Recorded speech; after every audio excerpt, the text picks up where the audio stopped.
Welcome to our channel Telugu Prabha. నేను మీ journalist Yagnamurthy. Rishab Shetty కథానాయకుడిగా నటిస్తూ డైరెక్ట్ చేసినటువంటి కాంతారా చాప్టర్ 1 మూవీ అక్టోబర్ 2వ తేదీ దసరా పర్వదినం సందర్భంగా ప్రపంచవ్యాప్తంగా విడుదలవుతుంది. సో అలాగే తెలుగులో కూడా ఆ సినిమాని మైత్రి మూవీ మేకర్స్ వాళ్ళు చాలా భారీ స్థాయిలో రిలీజ్ చేయడానికి ప్లాన్ చేశారు. రీసెంట్గా ఆ సినిమాకి సంబంధించినటువంటి ప్రీ రిలీజ్ ఈవెంట్ హైదరాబాద్లో జరిగింది. సో దానికి రిషబ్ స్నేహితుడు, అలాగే తెలుగులో one of the top star అయినటువంటి జూనియర్ ఎన్టీఆర్ చీఫ్ గెస్ట్గా వచ్చి సో ఆ సినిమాకి ఆశీర్వచనాలు పలికారు. సో ఖచ్చితంగా అంటే తన అమ్మమ్మ తన చిన్నప్పుడు కర్ణాటక సంబంధించినటువంటి అక్కడ లోకల్ స్టోరీస్ తనకి చెప్పేవాళ్ళని చెప్పేసి ఆయన ఈ సందర్భంగా చెప్పారు. ఆ కథలు వింటూ ఉంటే తనకి చాలా ఇన్స్పైరింగ్గా అనిపించేవి అని చెప్పి, అవి సినిమాగా తీస్తే బాగుండేది అని చెప్పేసి తనకి అనిపించేవని. ఇప్పుడు ఆ కథల్ని కాంతారా రూపంలో రిషబ్ శెట్టి సినిమాలు తీయటం అనేది తనకు చాలా ఆనందాన్ని కలిగిస్తుందని కూడా జూనియర్ ఎన్టీఆర్ చెప్పుకొచ్చారు. ఇంతవరకు బాగానే ఉంది. అయితే ఈ ఈవెంట్లో కథానాయకుడైనటువంటి రిషబ్ శెట్టి చేసినటువంటి ప్రసంగం ఇప్పుడు సర్వత్రా చర్చనీయాంశమైంది. తెలుగు వాళ్ళు చాలామంది సోషల్ మీడియా ద్వారా రిషబ్ శెట్టిని ట్రోల్ చేస్తూ ఉన్నారు. దీనికి కారణం తన 3 నిమిషాల ప్రసంగంలో ఒక్కటంటే ఒక్క తెలుగు మాట మాట్లాడకపోవటం. తెలుగులో ఈ సినిమాని రిలీజ్ చేస్తూ తెలుగు వాళ్ళని చులకన చేసే విధంగా, తెలుగు వాళ్ళని అవమానపరిచే విధంగా ఆయన తన స్పీచ్ మొత్తం కన్నడ భాషలోనే మాట్లాడారు. అందువల్ల కాంతారా చాప్టర్ 1 తెలుగులో దాన్ని బాయ్కాట్ చేయాలి అని చెప్పేసి బాయ్కాట్ కాంతారా చాప్టర్ 1 అంటూ సోషల్ మీడియాలో ఒక హ్యాష్ ట్యాగ్ని వాళ్ళు ట్రెండింగ్లోకి తీసుకొచ్చారు. సో అంటే ఇది ఇప్పుడు డిబేట్కి కూడా, చర్చకు కూడా దారితీస్తూ ఉంది. తన మాతృభాష కన్నడంలోనే మొత్తం రిషబ్ శెట్టి మాట్లాడటం అనేది అందులో ఏమన్నా తప్పు ఉందా అని కొంతమంది ప్రశ్నిస్తూ ఉన్నారు. అయితే ఇక్కడ పాయింట్ ఇంకొకటి ఉంది.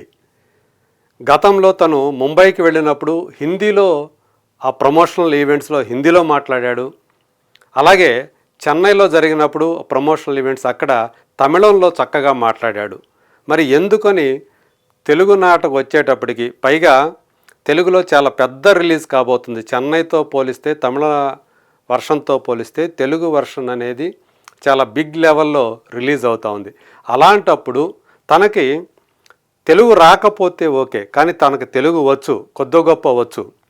తన ఫ్రెండ్ అయినటువంటి జూనియర్ ఎన్టీఆర్ కూడా ఆయన మాతృమూర్తి కర్ణాటకకి చెందినటువంటి వ్యక్తే కాబట్టి వాళ్ళ మధ్య ఆ స్నేహం ఉంది. చాలా ఫ్లూయెంట్గా జూనియర్ ఎన్టీఆర్ కన్నడం మాట్లాడతాడు. అదేవిధంగా ఆ స్థాయిలో మాట్లాడకపోయినా తనకి తెలుగు వచ్చు రిషబ్ శెట్టికి. అలాంటప్పుడు ఎందుకని కనీసం ఒక స్టార్టింగ్లో అయినా సరే తన ప్రసంగాన్ని తెలుగులో ప్రారంభించవచ్చు కదా. అందరికీ సాధారణంగా వేరే భాషలు ఎవరైనా సరే, హిందీ నుంచి వచ్చిన వాళ్ళు సైతం కూడా, అక్కడ స్టార్లు కూడా ఇక్కడ హైదరాబాదుకు వచ్చినప్పుడు, ఇక్కడ ఈవెంట్స్లో పాల్గొన్నప్పుడు అందరికీ నమస్కారం అని చెప్పేసి తెలుగులో మొదలుపెట్టి ఆ తర్వాత తమ మాతృభాషలో మాట్లాడటం, హిందీలోనో లేకపోతే ఇంగ్లీష్లోనో మాట్లాడటం అనేది మనం రెగ్యులర్గా చూస్తూ ఉన్నటువంటి విషయం. అలాంటిది తెలుగులో గతంలో చూసుకుంటే కాంతారా సినిమా అది ఇక్కడ కూడా రిలీజ్ అయ్యి పెద్ద హిట్ అయింది. ఇప్పుడు 3 ఏళ్ల తర్వాత వస్తున్నటువంటి ఈ కాంతారా, యాక్చువల్గా ఇది సీక్వెల్ అంటున్నారు కానీ ప్రీక్వెల్ అని చెప్పాలి. కాంతారా స్టోరీ ఏదైతే ఉందో దానికి ముందు జరిగేటువంటి కథగా ఇప్పుడు ఇది చాప్టర్ 1 మన ముందుకు రాబోతుంది. మరి ఇంత పెద్ద స్థాయిలో, పైగా ఏంటంటే తెలుగు రాష్ట్రాల్లో ఈ సినిమాకి టికెట్ ధరలు పెంచాలి అని చెప్పేసి ప్రభుత్వాన్ని రిక్వెస్ట్ చేశారు ఇక్కడ ఉన్నటువంటి డిస్ట్రిబ్యూటర్లు, మైత్రి మూవీ మేకర్స్ వాళ్ళు. మరి ఒక పక్క అంటే తెలుగులో నిర్మాణమైనటువంటి సినిమా కాదు, వేరే భాషలో ప్రొడ్యూస్ అయినటువంటి సినిమా తెలుగులో కేవలం డబ్బింగ్ వెర్షన్గా రిలీజ్ అవుతూ ఉంటే, అదేదో ఇక్కడ తెలుగు సినిమా లాగా దానికి టికెట్ రేట్లు పెంచమని చెప్పేసి ప్రభుత్వాలను అభ్యర్థించడం అనేది ఎంతవరకు సబబు అనేటువంటి ఒక డిబేట్ కూడా ఇక్కడ నడుస్తూ ఉంది. సో ఇంత తెలుగుకు సంబంధించి టికెట్ రేట్లు పెంచాలి భారీ స్థాయిలో, అత్యధిక థియేటర్లని దానికి కేటాయించాలి. ఒక పక్క మన తెలుగు సినిమా ఓజీ లాంటి సినిమా ఉంది, ఈ వారం రిలీజ్ అయినటువంటి సినిమా, అలాగే అంతకుముందు రిలీజ్ అయినటువంటి మిరాయి లాంటి సినిమా, ఇవన్నీ ఉన్నాయి, వీటికి థియేటర్లో ఉన్నాయి. వీటి థియేటర్లో కొన్ని థియేటర్ని చాలా వరకు థియేటర్ని ఇప్పుడు కాంతారాకి సమర్పించుకోవాల్సినటువంటి పరిస్థితి ఉంది. సో మన తెలుగు కాదు అయినప్పటికీ కూడా ఇక్కడ ఒక కళకి భాషా భేదం లేదు అని చెప్పేసి చాలా గొప్పగా చెప్పుకుంటూ ఉంటాం మనం అందరం కూడా. కానీ స్థానికంగా ఉండేటువంటి సినిమాకి, స్థానికంగా ఉండేటువంటి భాషకి ఖచ్చితంగా ప్రాముఖ్యం ఇవ్వాలి, విలువ ఇవ్వాలి అని చెప్పేసి ఎవరైనా సరే కోరుకుంటూ ఉంటారు. మరి కన్నడంలో మన సినిమాలు విడుదలవుతుంటే అక్కడ కన్నడిగులు ప్రొటెస్ట్ చేస్తున్నటువంటి సందర్భాలు గతంలో మనం చాలా చూసాం. తెలుగులో పోస్టర్లు అక్కడ వేస్తే వాటిని చించేసినటువంటి సన్నివేశాలను కూడా మనం చూసాం. మరి కానీ తెలుగు వాళ్ళు మాత్రం ఎప్పుడు కూడా అలాంటి చర్యలకు పాల్పడలేదు. కాంతార ఏ భాష నుంచి మన తెలుగులోకి వచ్చిన, తమిళంలో నుంచి తెలుగులోకి వచ్చిన, కన్నడంలో నుంచి తెలుగులోకి వచ్చిన వాటిని మనం ఆదరిస్తూ ఉన్నాం సినిమా బాగుంటే. మరి ఎందుకని తెలుగు వాళ్ళ పట్ల రిషబ్ శెట్టికి చిన్నచూపు, కనీసం ఒక మాట కూడా తెలుగులో మాట్లాడాల్సినటువంటి అగత్యం లేదని చెప్పేసి ఆయనకు అనిపించిందా అని చెప్పేసి ఇప్పుడు అందరూ కూడా ప్రశ్నిస్తూ ఉన్నారు. అంటే కొంతవరకు ఇది ఎగ్జాగరేట్ చేసి అతిశయంగా ప్రవర్తిస్తున్నారు సోషల్ మీడియాలో, దీన్ని రాజకీయం చేస్తూ ఉన్నారు అని కొంతమంది మాట్లాడుతూ ఉన్నారు.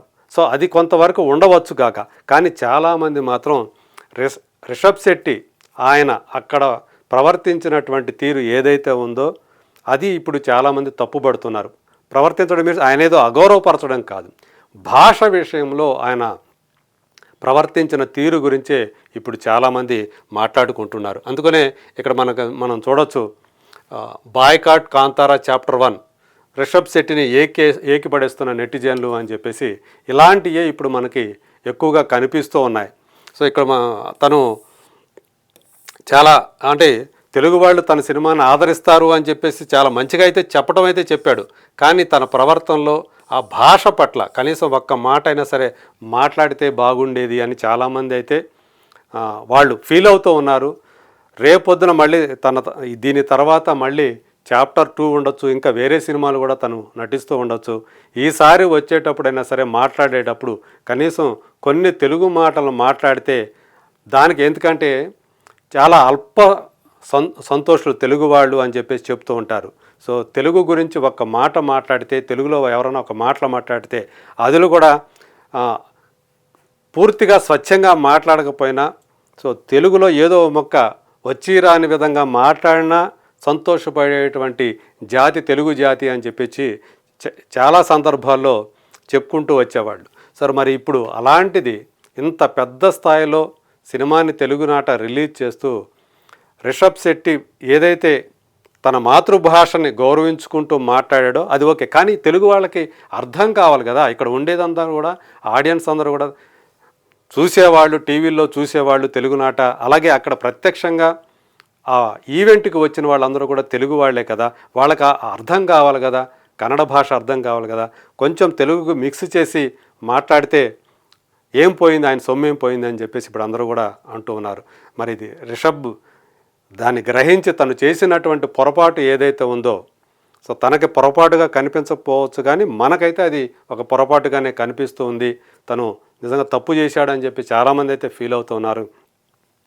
మరి రేపు సినిమా ఆడాలంటే ఈ తెలుగు వాళ్ళే ఆ సినిమాని చూడాలి కదా. మరి చూద్దాం.